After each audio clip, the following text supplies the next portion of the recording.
Olá, estamos em mais um Poder 360 entrevista aqui no nosso estúdio em Brasília. E hoje recebemos Iago Montalvão, o presidente da União Nacional dos Estudantes. Iago, muito obrigado. Obrigado, eu que agradeço pelo convite, estou sempre à disposição aí para participar das conversas e debates. Iago, você poderia iniciar se apresentando para a gente, dizendo um pouco como é que foi a sua infância, a ocupação de seus pais e de onde surgiu esse seu amor pela política, esse seu interesse no movimento estudantil? Bom, eu desde a escola me organizava, né? Fiz parte do Grêmio, embora ali ainda não fizesse parte de nenhum partido, organização política, mas já ia para as manifestações, já participava ali das atividades na escola e ingressei numa organização política na universidade. Quando fui fazer parte do meu centro acadêmico, na Universidade Federal de Goiás, fazia o curso de História, depois fui para o DCE também, e aí passei a fazer parte da UNE, da União Nacional dos Estudantes, como diretor, que foi quando eu transferi meu curso, na verdade, ingressei na Universidade de São Paulo através das cotas do SISU, onde hoje eu curso Economia, e também faço parte do centro acadêmico lá, Centro Acadêmico Visconde de Cairu. Mas os meus pais também sempre me deram muito apoio e suporte nessa militância, embora eu tenha desenvolvido por conta própria essa vontade, né? Porque meu pai é professor universitário e minha mãe é uma líder comunitária. Ambos militaram nas suas juventudes também e têm uma relação muito forte com a luta.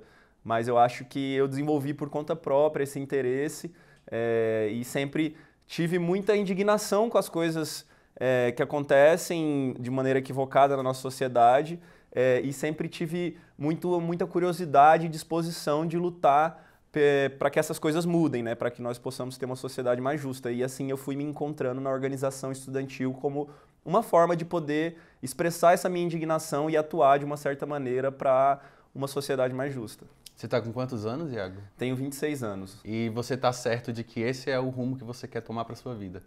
Eu costumo dizer que eu, como um militante que entreguei a minha vida à luta popular, a gente enxerga as tarefas como missões que nos são dadas.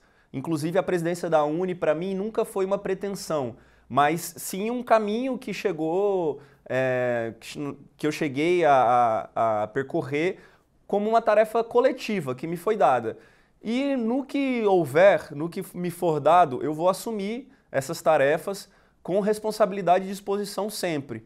Então, acho que daqui para frente eu não sei o que pode acontecer, mas certamente eu estarei sempre à disposição das lutas e o que vier nós vamos assumir. Iago, você foi eleito recentemente no Congresso Nacional dos Estudantes, presidente da União, presidente da entidade.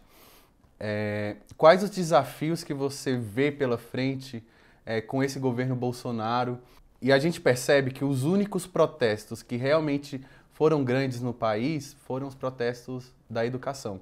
Qual o verdadeiro papel que a UNE desempenhou nesses protestos e como você vê a nova forma dos estudantes se organizarem?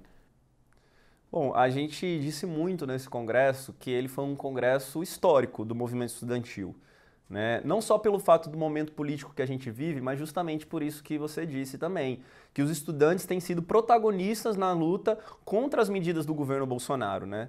Nós vimos aí no mês de maio, no dia 15, no dia 30, como milhões de estudantes se mobilizaram no Brasil todo, justamente porque Bolsonaro elegeu a educação como um de seus principais inimigos. Não há, desde o início do governo Bolsonaro, nenhum programa, nenhum projeto, nenhuma política pública para pensar a educação. Só se apresenta polêmicas e, de uma certa maneira, transforma o Ministério da Educação como uma ferramenta de disputa ideológica da sociedade para implementar ideias reacionárias, antidemocráticas e conservadoras. Então, isso estimulou os estudantes a se mobilizarem. Por isso o Congresso da UNE foi tão importante. E a UNE foi quem, junto com outros movimentos da educação, convocou o dia 15 e o dia 30, né? Inclusive, convocamos o dia 30 contra a vontade de muita gente que dizia que não ia ter, que não ia ser grande, que poderia ser uma falha, mas nós tivemos a ousadia de encarar isso e convocamos assembleias nas universidades, reuniões. Então, os estudantes viram na UNE também uma ferramenta de se encontrar para se mobilizar. E o Congresso conseguiu reunir muita gente nova que veio desse momento político, que foi para as ruas pela primeira vez, muita gente que votou no Bolsonaro, mas não concorda com os ataques à educação e foi para a rua também. E nós queremos dizer que nós estamos abertos a essas pessoas, porque nós queremos construir uma pauta e a gente acredita que a educação é a melhor ferramenta para isso, que mobilize e una a sociedade no sentido mais amplo possível. Por isso o Congresso da UNE foi muito importante e a UNE agora desempenha um papel fundamental, que é ter essa capacidade de ampliar a luta contra o governo Bolsonaro e unir o povo brasileiro em torno das pautas de bom senso, de desenvolvimento social, humano. E a educação é que pode trazer isso, mas não o projeto de educação que o Bolsonaro apresenta. Um projeto de educação que seja com universidade pública forte, com qualidade no ensino privado, com respeito aos estudantes e aos professores, né, e com uma educação emancipadora como um todo. A gente percebe que a UNE está presente em vários atos anti-Bolsonaro. Qual a relação que a entidade está tendo agora com o governo? Como é que está? Porque nos últimos anos, nos governos Lula e Dilma, a relação com o governo sempre foi aparentemente boa, né? E como é que está agora essa relação da entidade com o governo? Bom, desde a eleição do ano passado, no segundo turno, a UNE, em sua diretoria, de maneira consensual, aprovou ser contrária ao Bolsonaro, né? Aprovou uma campanha contra o Bolsonaro, porque desde ali nós já víamos nos programas, nos projetos apresentados pelo Bolsonaro, um tremendo retrocesso. Porque as ideias que ele representa são as ideias mais antigas possíveis, ideias que fazem referência à ditadura militar, que perseguiu e assassinou vários estudantes, inclusive dirigentes e presidentes da UNE, né? Faz referência a uma educação que não é crítica, que não é emancipadora, ou seja, nós já víamos ali um projeto que certamente não combinaria com a história da União Nacional dos Estudantes. Não combinaria com a história, por exemplo, de conquistas que nós tivemos nas últimas décadas, das cotas que eles são contra, da expansão da Universidade Federal Pública, que eles também agora estão desestruturando, do ProUni, do FIES, que eles também estão desestruturando. Então, não combina com a nossa história. E por isso a gente tem feito uma oposição firme, forte, porque esse projeto que o Bolsonaro representa é totalmente contrário a todos os valores que a UNE defendeu sempre na sua história. Os valores da democracia, os valores da soberania nacional, os valores de uma educação crítica e de qualidade e de valorização dos estudantes que também estão nas universidades privadas, que eles têm desregulamentado esse setor cada vez mais, ampliando o lucro dos empresários, mas reduzindo a qualidade do ensino e prejudicando os alunos. Por isso que nós somos contra e, enfim, em diversas áreas e esferas, eu poderia falar aqui muito tempo sobre os absurdos que esse governo faz, nós somos contra e vamos continuar nos mobilizando. O que é muito diferente do que acontecia em outros governos populares, né? Onde a gente tinha diálogo, nós éramos recebidos para debater propostas, ideias, o ProUni foi construído com diálogo com o movimento estudantil, né? Então é totalmente diferente do que acontecia antes e por isso a gente se manifesta contra esse governo. Falando dos governos populares de Lula e Dilma, depois da saída do PT do governo, houve queda no financiamento da UNE? Bom, nós nunca fomos financiados diretamente por nenhum governo, né? Eu acho que, inclusive, há muito burburinho em torno disso, muitas inverdades que existem. O que havia era que os nossos eventos, que são eventos muitas vezes culturais, políticos, científicos, acadêmicos, que debatem temas importantes para a educação, para a universidade, recebiam financiamentos através de editais, que inclusive várias ONGs ou outros eventos fazem, seja com poderes municipais, estaduais ou federais, né? Então através de convênios ou editais, que era o que a gente fazia aqui, né? E nós recebemos uma indenização pela destruição da sede da UNE, né? Então, nunca houve financiamento direto por parte dos governos. Agora, o que há nesse governo é uma desestruturação completa de qualquer tipo de atividade cultural, acadêmica. Então, isso significa que não há suporte para nenhum tipo de evento mais, né? Para nenhum evento acadêmico, nenhum evento que se preste a debater política e cultura. Então há uma negação total, inclusive, do movimento social por parte desse governo, não há diálogo, não há possibilidade de construção de nenhum tipo de atividade, inclusive das conferências, né, dos fóruns que os governos anteriores criaram para ampliar um debate com a sociedade. O que nós acreditamos é que é preciso ampliar a participação social das pessoas a democracia e o Estado tem um papel fundamental nisso, né? O MEC lançou recentemente um projeto de emitir uma carteirinha de graça estudantil para os estudantes. Você vê isso como? Isso prejudicaria um pouco a Uni ou não prejudica? Até porque a lei da meia entrada não foi de fato aprovada ainda, né? Então, isso de dizer que o que financia a Uni são as carteirinhas e que isso prejudicaria a entidade, é uma verdade? Então, a luta pela meia entrada estudantil foi construída pelo movimento estudantil, né? Lá muitos anos atrás, mesmo antes da ditadura militar. Nós conquistamos esse direito, que é os estudantes poderem acessar eventos culturais e esportivos com a meia entrada, o que facilita, né, com que a juventude tenha acesso a esses ambientes que são importantes.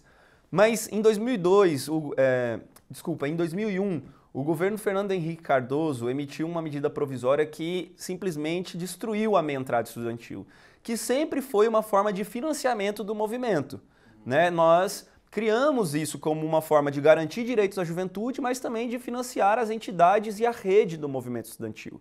Então a Uni, não só a Uni, como os diretórios centrais dos estudantes, os centros acadêmicos, as uniões estaduais dos estudantes, toda essa rede do movimento estudantil, ela usa da carteirinha, do financiamento da carteirinha para construir atividades, sejam elas de agremiação estudantil, de eventos, de mobilizações.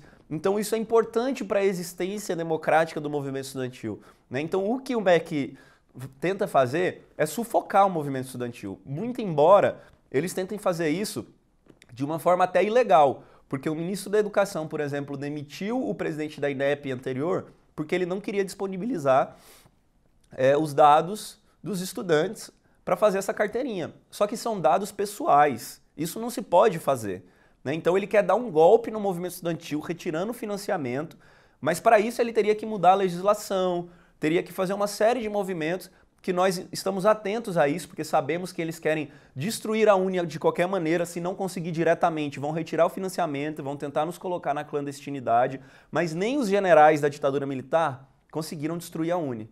Porque mesmo na ditadura, quando o estudante era perseguido, preso, exilado, assassinado, a gente reorganizou a Uni e lutou pela democracia.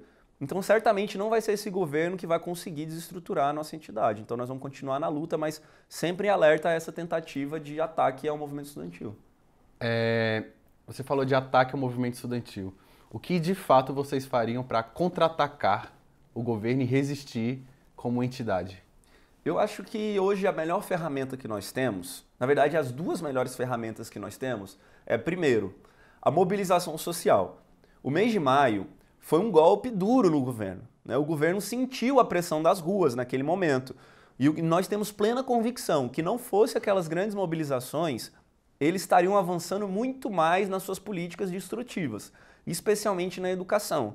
Se hoje eles têm ficam um pouco envergonhados em falar de privatização, nós imaginamos que não fossem as mobilizações, eles falariam abertamente, né? Então nós pretendemos continuar com essas mobilizações nas ruas, porque isso gera pressão social, isso gera conquista e gera, sobretudo, também um constrangimento ao governo para não avançar nas políticas de retrocesso. A segunda coisa é o diálogo. Nós pretendemos dialogar com a população, unir setores da sociedade que tenham um compromisso mínimo com a democracia, que tenham um compromisso mínimo com a educação pública, uma educação popular, emancipadora na nossa sociedade, que sirva a um projeto diferente do que eles defendem. Então, esse diálogo, essa união, acredito que é um papel que a Uni pode exercer na sociedade também, porque a Uni sempre teve esse caráter amplo. E eu acho que essas são duas tarefas importantes para a gente combater esse governo. É povo na rua, é mobilização, mas é também conquistar a opinião pública, conquistar setores da sociedade, especialmente os setores mais populares, né? E eu acho que os estudantes podem ter um papel importante em ir até as comunidades, em dialogar com a população, em organizar atividades sociais através das suas pesquisas acadêmicas, né? Levando o conhecimento da universidade, mas também buscando conhecimento da comunidade para levar para a academia. Eu acho que essa troca os estudantes têm condição de fazer também para conquistar a opinião pública e desmentir os absurdos que o governo fala da universidade brasileira. Uhum. Mudando um pouco de assunto, alguns dias depois de você tomar posse como presidente da Uni, no dia 17 de julho, o atual ministro da Educação, ele lançou o programa Futurice. E nele, inclusive, viralizou nas redes sociais um vídeo onde você enfrenta o ministro da Educação pedindo mais verbas e ele te convida para sentar à mesa com ele. Você podia me explicar melhor um pouco sobre o que aconteceu esse dia? Bom, primeiro eu acho importante falar que num dia anterior nós estávamos sendo retirados violentamente da frente do MEC, porque estávamos nos manifestando ali pacificamente em uma reunião que ele convocou com os reitores para apresentar o projeto. Muito embora os reitores não entendiam nada do que era o projeto, eles entregaram um programa pronto, o Futurice, para os reitores, e isso nós consideramos um absurdo. Então nós fomos retirados à força pela polícia ali da frente do MEC. No dia seguinte, nós sabíamos que haveria essa apresentação à imprensa. Não fomos convidados para a apresentação, nenhum movimento social, estudantil foi convidado, mas nós conseguimos acessar e eu sabia que aquele era um momento de enfrentar o ministro, porque eles não escutam os estudantes, eles se negam a escutar o movimento estudantil. Então nós tínhamos que achar uma maneira de que ele pudesse nos escutar, né, do jeito que fosse. E aí aquele momento foi a oportunidade que eu tive para falar aquilo. E aí é claro que quando eles estão na frente das câmeras, junto com reitores e um ambiente daquele, eles se mostram tentam se mostrar com uma postura muito republicana, democrática, de diálogo, mas o que nós temos absoluta certeza de que não representa a essência desse governo, a realidade do que eles tratam. Porque embora ele tenha me chamado ali para sentar, e se eu tivesse saído naquele momento, nós temos certeza que a narrativa seria de que os estudantes não sabem dialogar, de que os estudantes que teriam saído porque não tem opinião, não tem informação para discutir, debater, contrapor, né? Eles teriam dito isso. Então fiquei, assisti e me coloquei à disposição para debater como é que esse programa. E ainda estamos à disposição. Eles disseram que iam nos convidar para conversar, para ouvir os estudantes, mas obviamente não convidaram. Muito pelo contrário, o ministro foi ao Twitter e, como eu até disse também, eles são muito dóceis e demonstram uma atitude muito republicana pessoalmente, mas quando vão para as redes sociais que têm possibilidade de dialogar com aquela bolha deles da rede social, né, do ódio, da violência virtual, das pessoas que ficam ali compartilhando mentiras. Então eles assumem uma outra postura de ataque, de agressividade, de desrespeito. Então o ministro, por exemplo, compartilhando coisas da polícia, agredindo os estudantes. Então, após esse episódio, nós temos a certeza de que hoje esse ministro não pode ficar nesse cargo. Nós somos e lutamos e aprovamos no nosso Congresso pela retirada desse ministro, porque ele não trata com seriedade a nossa educação. Então achamos que ele precisa ser retirado desse cargo. Uhum. E de acordo com o governo, o projeto Futurice, ele pretende facilitar a captação de recursos privados para fortalecer o orçamento universitário. Na prática, quais as consequências que esse programa pode trazer para o modelo atual de educação pública brasileira?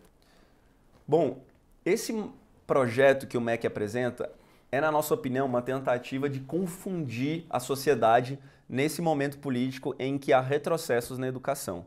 Então, eles apresentam um projeto com uma roupagem, né, empresarial, muito com conceitos como governança, empreendedorismo, que tentam transparecer uma certa solução modernizante da educação brasileira. Mas o que se passa ao fundo disso é um projeto privatizador da educação. E há de se colocar também que eles não tratam em nenhum momento do projeto nenhum termo pedagógico, nenhuma solução pedagógica para o problema que a universidade vive. E ainda se negam, e isso para nós é o mais fundamental, é o mais desastroso, se negam a discutir o mínimo que seja sobre como resolver o problema imediato das universidades. Tem universidade sem energia, tem universidade que pode paralisar suas atividades no próximo semestre. Então é preciso discutir o que vai ser feito agora. Onde está o dinheiro da universidade? Como a universidade vai funcionar agora? Sem energia, sem laboratório, sem insumo, sem bolsa. Tem pesquisa sendo paralisada. Mas eles apresentam um projeto que, na verdade, o pessoal até brinca na internet chamando de vire-se, né, ou fature-se, porque é exatamente isso. Eles dizem aos reitores, aos professores, à comunidade acadêmica como um todo, olha, nós não temos dinheiro aqui. Então eles se desresponsabilizam cada vez mais o poder público do financiamento e dizem, vocês aí vão ter que se virar para conseguir financiamento. Mas no fundo, isso significa o quê?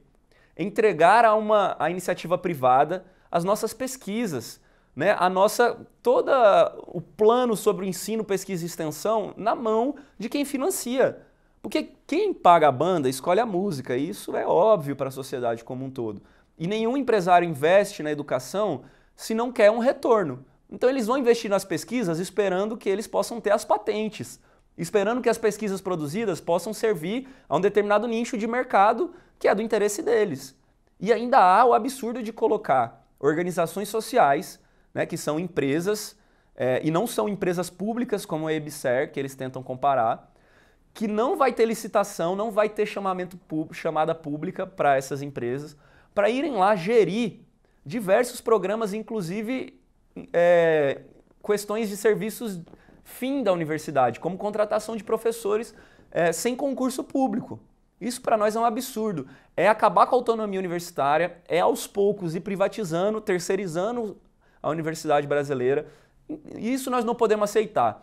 Mas esse é um debate complexo sobre o Futurice, né? Nós vamos estar lançando documentos, vídeos também nas redes sociais da Uni para debater melhor esse programa, porque precisa ser destrinchado com muito cuidado, mas nós temos certeza de que ele é um perigo grande à expansão da universidade brasileira, à interiorização da universidade brasileira, à capacidade da universidade de produzir pesquisa para o desenvolvimento social e para o público. Isso nós estamos convencidos de que é uma grande ameaça. Você vê nisso uma porta de entrada para a cobrança de mensalidade nas universidades públicas? Sem dúvida, porque o governo faz esse discurso, mas não tem coragem de enfrentar, justamente porque há mobilização social em torno desse tema, né? Os reitores são contrários, as mobilizações nas ruas foram contrárias, né? A sociedade, a comunidade acadêmica como um todo é contrária. Agora, o programa Futurice, ele é um projeto de lei que vai ser apresentado ao Congresso, né? E aí lá tudo pode acontecer, e nós sabemos que há uma parcela mais conservadora daquele espaço ali que vai pautar essa cobrança, né? Como já existem projetos em tramitação. Então nós precisamos sempre reafirmar a luta em defesa da gratuidade da educação pública, porque começa dizendo que vai ser cobrado dos mais ricos e depois passa-se a cobrar de todos, né? E é uma solução que não se apresenta para o problema que existe. Cobrar mensalidade não chega nem a um mínimo de recurso necessário para a solução dos problemas orçamentários da universidade brasileira. Então é um discurso demagógico, né, e que abre precedentes perigosos, inclusive porque está na Constituição que a universidade pública precisa ser gratuita. Iago, recentemente o presidente Jair Bolsonaro retirou do Conselho Nacional de Drogas as cadeiras de participação civil. A Uni teve um desfalque nesse conselho? Ele perdeu alguma cadeira? Sim, a Uni perdeu uma cadeira, o que para nós é um absurdo muito grande. E não só a Uni, mas muitas entidades importantes da sociedade civil, né? O governo tenta, desde o início da sua gestão, construir uma roupagem, um discurso de técnicos, de conhecimento técnico para os assuntos do Brasil. Mas aí eles pegam um conselho, né, para debater política sobre drogas, que é importantíssimo para o nosso país, e eles retiram justamente os setores que debatem tecnicamente esse assunto, ou que representam setores da sociedade que têm interesse nesse assunto, né? Como foi, por exemplo, com o Conselho Federal de Medicina, né? Como foi, por exemplo, com a OAB, como foi, por exemplo, especialistas ali na área de drogas. Então, ou seja, você colocou totalmente na mão do governo o debate e retirou os especialistas. E a Uni estava nesse conselho porque a Uni é uma entidade que representa os estudantes. E existem estudantes que fazem pesquisa sobre esse assunto. Você pegar estudantes, por exemplo, da área da saúde, ou estudantes da área da sociologia ou da segurança pública, todos esses estudantes debatem esse tema do ponto de vista acadêmico, né? Com coleta de dados, com informações, na área da saúde, com pesquisas, né? Em torno dos impactos dessas drogas e dessas substâncias, seja para como no caso de algumas drogas como a cannabis, para inclusive ajudar em determinadas doenças, né? Então são estudantes que estão ali pesquisando isso e eles simplesmente ignoram, apelam para um debate ideológico, embora eles digam que a gente é que faz o debate ideológico, são eles que fazem, para dizer que não, nós somos contra qualquer coisa em relação a drogas, então vamos acabar com a participação da sociedade civil, né? Então isso, para nós, é um golpe na sociedade civil e uma tentativa do governo de subverter a decisão do STF, que impediu que eles acabassem com os decretos, com os conselhos via decreto. Porque eles tentaram acabar com os conselhos via decreto. Conselhos que foram criados por lei. O STF disse não, isso é inconstitucional. Agora eles estão tirando todos os participantes dos conselhos, deixando só o governo, que é uma maneira de subverter essa decisão do STF. Uhum. Iago, agora eu quero fazer um bate-bola rapidinho com você. Eu vou lançar algumas perguntas, eu quero que você me diga se é a favor e contra e uma rápida justificativa. Reforma da Previdência. Sou contra, porque acredito que nesse modelo em que se apresenta vai jogar nas costas dos trabalhadores todo o problema que existe hoje e não nas costas dos empresários, que é quem deveria pagar a conta. Independência do Banco Central. Absolutamente contra. Toda a política financeira e monetária do Brasil precisa estar submetida à vontade popular, que é a eleição dos nossos governantes. Regularização das drogas. Acredito que é um debate importante que precisa ser feito, porque é uma questão de saúde pública e de segurança nacional, sobretudo a nossa juventude negra da periferia. Então é um debate que precisa ser feito, a regulamentação das drogas. Aborto. Eu tenho posição de estar de acordo com o que o movimento de mulheres afirma, que é o direito da mulher de decidir. Então a descriminalização do aborto é importante sim para a nossa sociedade, pelo direito da mulher de decidir sobre o seu próprio corpo e uma questão também de saúde pública. Porte de armas. Absolutamente contrário. Nós, inclusive, da Uni, temos uma campanha que precisamos investir mais na educação e menos nessas saídas violentas para os problemas da nossa sociedade. Bom, o nosso Poder 360 entrevista vai ficando por aqui. Eu gostaria de agradecer a presença de Iago Montalvão aqui no nosso estúdio. Você quer fazer alguma consideração final, Iago? Bom, eu queria agradecer também a oportunidade de estar aqui, dizer que nós podemos sempre estar à disposição para os debates e dizer que no dia 13 de agosto nós estaremos de volta nas ruas. A Uni e os movimentos sociais já convocou um grande dia de mobilização que nós estamos chamando aí do retorno do tsunami da educação que vem em maio, para lutar pela nossa educação, pela soberania do nosso país, pela democracia, mas sobretudo para unir o povo brasileiro em torno da nossa educação, que nós não podemos deixar que esse governo continue atacando. A educação é fundamental para o futuro do nosso país. Obrigado. Iago, muito obrigado e inscreva-se no nosso canal.